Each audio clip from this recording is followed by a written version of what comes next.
Election అప్డేట్స్ను అందరికంటే ముందుగానే తెలుసుకోవాలంటే ఈరోజే ఆర్టీవీ లైవ్ యాప్ని మీ మొబైల్లో డౌన్లోడ్ చేసుకోండి. ప్రస్తుతం మణికొండ దగ్గర ఉన్నాం. సీరియల్ యాక్టర్ చందు నిన్న నైట్ సూసైడ్ చేసుకోవడం అయితే జరిగింది. గతంలో అంటే కొద్ది రోజుల క్రితం పవిత్ర మరియు చందు ట్రావెల్ చేస్తున్న సమయంలో బెంగళూరులో యాక్సిడెంట్ జరిగింది. దాంట్లో పవిత్ర చనిపోవడం అయితే జరిగింది.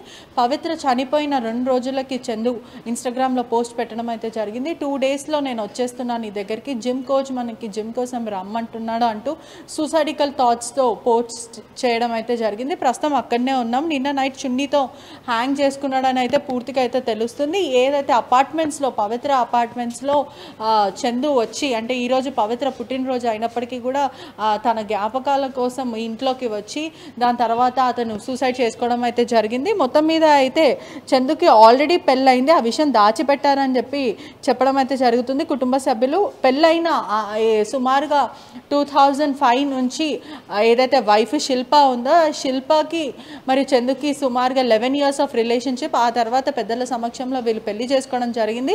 వీళ్ళిద్దరికి కూడా 2 చిన్నపిల్లలని కూడా పూర్తిగా అయితే తెలుస్తుంది. మొత్తం మీద అయితే పవిత్రతో ఇల్లీగల్ రిలేషన్షిప్ పెట్టుకున్నాడు. కోవిడ్లో నుంచి అయితే వీళ్ళిద్దరి మధ్యన త్రినేతి సీరియల్ నుంచి రిలేషన్షిప్ స్టార్ట్ అయింది. గతంలో కూడా శిల్ప చాలాసార్లు చెప్పడం జరిగింది, మా ఆయనని వదిలే అయినప్పటికీ కూడా పవిత్ర మేము పెళ్లి చేసుకున్నాము అని అంటే, అలా ఎలా పెళ్లి చేసుకుంటావు, మా ఇద్దరికి పెళ్ళి సుమారుగా 15 సంవత్సరాలు అవుతుంది, భార్య ఉన్న తర్వాత కూడా నువ్వు ఎలా పెళ్లి చేసుకుంటావు అని కుటుంబ సభ్యులు ప్రశ్నించడం కూడా జరిగింది. మొత్తం మీద అయితే ఏదైతే యాక్సిడెంట్ జరిగిందో వీళ్ళు బెంగళూరుకి వెళ్ళొస్తున్నాము అని చందు చెప్పడం అయితే జరిగింది. కుటుంబ సభ్యులు మాత్రం వీళ్ళు ఊటీకి ట్రిప్కి వెళ్ళారు. ఆ కార్లో డ్రైవర్ మరియు వాళ్ళ చిన్న పాప కూడా ఉంది. ఏదైతే ఈ యాక్సిడెంట్ జరిగిన సమయంలో చందుకి చాలా మటుకు గాయాలైనాయి, తీవ్రమైన గాయాలయ్యాయని కూడా తెలుస్తుంది. పవిత్రకి మాత్రం ఈ రిబ్స్ దగ్గర దెబ్బ తగలడం, గతంలో కూడా తనకి హార్ట్లో హోల్స్ ఉన్నాయి, బ్రీతింగ్ ప్రాబ్లం వల్ల తను చనిపోయిందని తెలుస్తుంది. పవిత్ర చనిపోయింది అన్న కారణంగా తీవ్రమైన మనస్తాపం గురి అయ్యి డిప్రెషన్లోకి వెళ్ళిపోయి చందు ఈరోజు సూసైడ్ చేసుకోవడం అయితే జరిగింది. నిన్న నైట్ కూడా వాళ్ళ భార్య, వాళ్ళ కుటుంబ సభ్యులు, వాళ్ళ తల్లి కూడా ఒకటేసారి అనేక సార్లు కాల్ చేయడం జరిగింది. చేసినప్పటికీ కూడా అతను లిఫ్ట్ చేయలేదు. వచ్చి చూసేసరికి పవిత్ర అపార్ట్మెంట్లో వికటజీవిలాగా సూసైడ్ చేసుకోవడం అయితే జరిగింది. ఒకసారి ఏం జరిగిందని కింద ఎవరైతే ఉన్నారో వాళ్ళతో మాట్లాడే ప్రయత్నం కూడా చేద్దాము. అపార్ట్మెంట్కి చెందిన వాచ్మ్యాన్ అయితే కింద ఉన్నారని అయితే పూర్తిగా అయితే తెలుస్తుంది. ఒకసారి మాట్లాడదాము. పోలీసులు మాత్రము క్లూస్ టీమ్ వచ్చి పూర్తిగా ఎవిడెన్స్ అంతా ఆధారాలని సేకరించారు. దాని తర్వాత మొత్తం మీద అయితే బాడీని కూడా యశోద ఏదైతే హాస్పిటల్కి, ప్రభుత్వ హాస్పిటల్కి తరలించడం అయితే జరిగింది. మొత్తం మీద అయితే లాక్ అయితే వేసి ఉంది. పూర్తిగా ఎవరిని కూడా రానివ్వకుండా ఎవిడెన్స్ కోసమని క్లూస్ టీమ్ అంతా ఆధారాలు తీసుకొచ్చి పోలీసులు లాక్ వేయడం అయితే జరిగింది. ప్రభుత్వ హాస్పిటల్కి అయితే ప్రస్తుతము షిఫ్ట్ చేయడం అయితే జరిగింది. ఒకసారి మనం వాచ్మ్యాన్తో మాట్లాడే ప్రయత్నం కూడా చేద్దాము. ఆ టైంలో కుటుంబ సభ్యులు వాచ్మ్యాన్కి కూడా అనేక సార్లు కాల్ చేశారు, అయినప్పటికీ కూడా తలుపు తెరవలేరా లేకపోతే వాచ్మ్యాన్ ఆపలేకపోయాడా, అసలు ఏం జరిగిందని తెలుసుకునే ప్రయత్నం చేద్దాం. ఒకసారి వాచ్మ్యాన్తో మాట్లాడే ప్రయత్నం కూడా చేద్దాము. నమస్తే అన్న, మీ పేరు? ఓకే, అసలు ఏముంది అంటే ఎప్పటి నుంచి పవిత్ర కానీ చందు కానీ ఎప్పటి నుంచి ఇక్కడ ఉంటున్నారు? 1 year నుంచి. 1 year నుంచి. అంటే పవిత్రతో పాటు వాళ్ళ కుటుంబ సభ్యులు, వాళ్ళ ఫ్యామిలీ, చిన్నపిల్లలు వీళ్ళందరూ కలిసి ఉంటారా?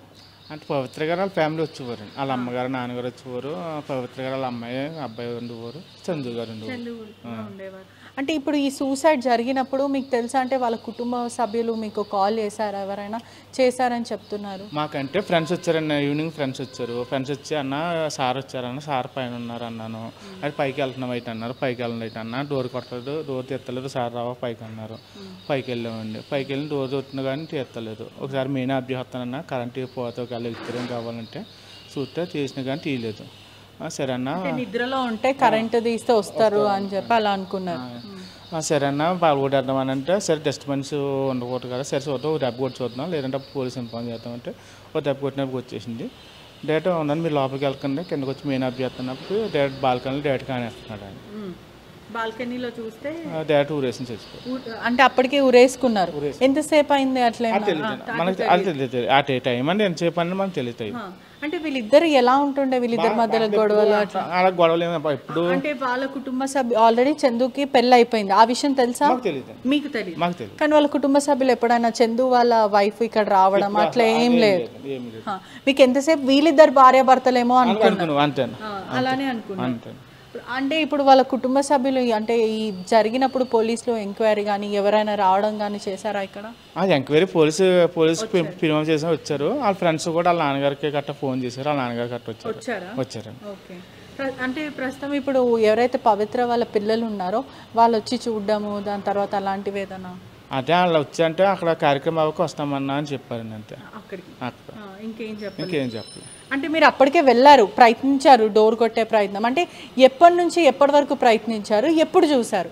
మార్నింగ్ వచ్చారండి ఆయన. ఈ టైంకి వచ్చారు 10:30 ఆ టైంకి వచ్చారు. మార్నింగ్ నిన్న ఫోన్ చేసాం ఒకవేళ ఏమంటారు ఏంటంటే కీస్ ఆల్రెడీ తన దగ్గర ఉండే. కీస్ ఆల్రెడీ నా దగ్గర ఉన్నాయి. ఆయన ఆల్రెడీ పైన గొల్లు పెట్టుకున్నారు. ఆయన గొల్లు పెట్టుకుంటే మామూలు ఈవినింగ్ 7 o'clock అలా వచ్చారు. వాళ్ళు వచ్చి మామూలుగా అన్నా ఒకసారి పైకి వెళ్ళి చూద్దాం అసలు అంటే అప్పుడు వెళ్ళామండి. అంతవరకు మాకు ఏం తెలియదు. ఏ టైంకి వెళ్ళారు మీరు? 7 o'clockకి వెళ్ళారు. అప్పటి వరకు తెరవలేదు. మరి మీకు ఎప్పుడు తెలిసింది చనిపోయాడు అని? ఎప్పుడు చూసారు? డోర్ పాల్గొట్టగానే డైరెక్ట్ టైం ఏ టైం అంటే టైం చెప్పచ్చు 7:30 ఆ టైం. అప్పుడు చూసారు. అప్పటికి చనిపోయాను. ఓకే, ఇది చూస్తున్నారు కదా, అప్పటికే అతను ఆల్రెడీ వీళ్ళు ప్రయత్నించారు. ఇప్పటివరకు కొంతమంది ఫ్రెండ్స్ వచ్చి సెర్చ్ చేయడం అయితే జరిగింది. ఆ సెర్చ్ చేసిన సమయంలో కూడా చందు కనిపించట్లేదని భార్య కుటుంబ సభ్యులందరూ కూడా ఆవేదన వ్యక్తం చేశారు.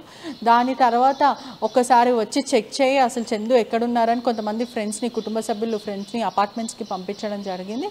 ఆ టైంలో వీళ్ళు డోర్ కొట్టినప్పటికీ కూడా అతను డోర్ తెరవని సమయంలో ఆ టైంలో డోర్ తెరవలేడు. అందుకే మేము మెయిన్ ఆఫ్ చేసినా పడుకున్నాడేమో అని అనుకున్నాము. కానీ ఒక్కసారి విండో తీసి చూస్తే అతను అప్పటికే హ్యాంగ్ చేసుకున్నారు అని చెప్పడం అయితే జరుగుతుంది. మొత్తం మీద కూడా కుటుంబ సభ్యులు అయితే ఆవేదన వ్యక్తం చేస్తున్నారు. ఎందుకంటే పవిత్ర వల్లనే ఇదంతా జరిగింది.